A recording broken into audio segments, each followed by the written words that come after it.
wabarakatuh. Saya Fikri Ramadana dari kelas 3VA akan menjelaskan materi sejarah desain grafis.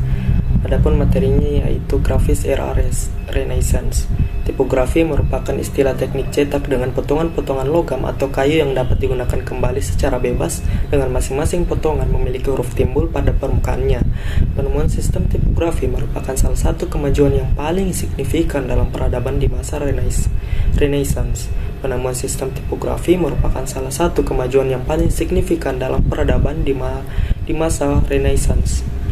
Tulisan adalah sarana untuk menyimpan, mengambil, dan mendokumentasikan pengetahuan dan informasi.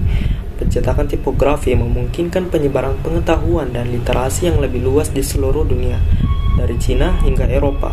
Pengembangan teknologi pembuatan kertas yang terbuat dari bahan kain dan tanaman merevolusi cara pembuatan buku dan membuka jalan bagi teknologi pencetakan modern. Sebelum ditemukannya mesin cetak tipografi pada pertengahan tahun 1400-an, sistem pencetakan dengan balok kayu di atas kertas sangat populer di Asia dan Eropa. Dengan ketersediaan kertas dan meningkatnya permintaan buku, mekanisasi produksi buku yang lebih cepat dan massal dicari-cari oleh gilda percetakan di seluruh Eropa.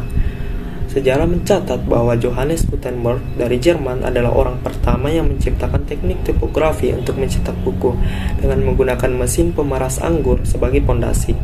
Namun, dengan penemuan mesin cetak tersebut, muncul kebutuhan kertas yang lebih halus dan jenis tinta yang berbeda, yang bisa menempel pada logam. Dan yang paling penting, metode untuk membuat sistem cetak yang dapat memindah dan menyelaras semua huruf pada halaman cetakan. Nah, selain Alkitab Gutenberg, Johann Fuchs dan mitra bisnisnya menerbitkan sebuah buku Alkitab Mazmur yang disebut Psalter. Buku Mazmur ini memperkenalkan inisial 2 warna dan merupakan buku pertama yang memuat merek dagang dan tanggal publikasi cetakannya yang disebut kolofon. Kolofon umumnya terdapat pada akhir buku. Di Jerman, seniman woodblock dan tipografer berkolaborasi untuk mengembangkan buku dan lembaran berilustrasi.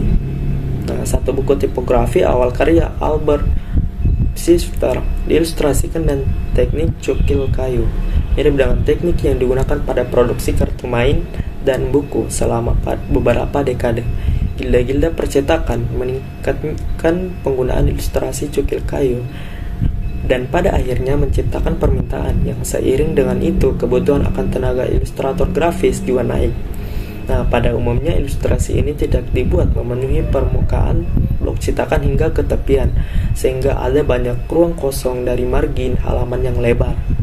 Albert Dürer mungkin ilustrator paling produktif dan dihormati di awal 1500-an. Teknik cukil kayunya yang sangat terperinci begitu populer sehingga membuatnya berpengaruh besar dalam membawa semangat dan filosofi Renaissance di Jerman. Venesia, Italia, merupakan pusat perdagangan antara Eropa dan negara-negara timur di tengah perancang buku dan tipografi terkemuka Italia. Nicholas Jenson tercatat sebagai salah satu desainer tipografi terbesar dalam sejarah.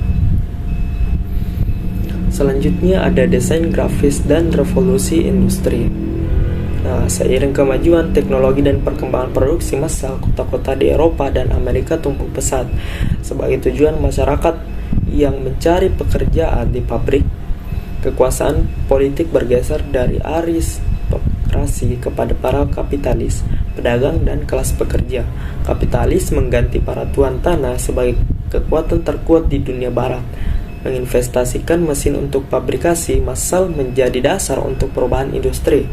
Siklus penawaran dan permintaan menjadi kekuatan di belakang perkembangan yang tanpa henti.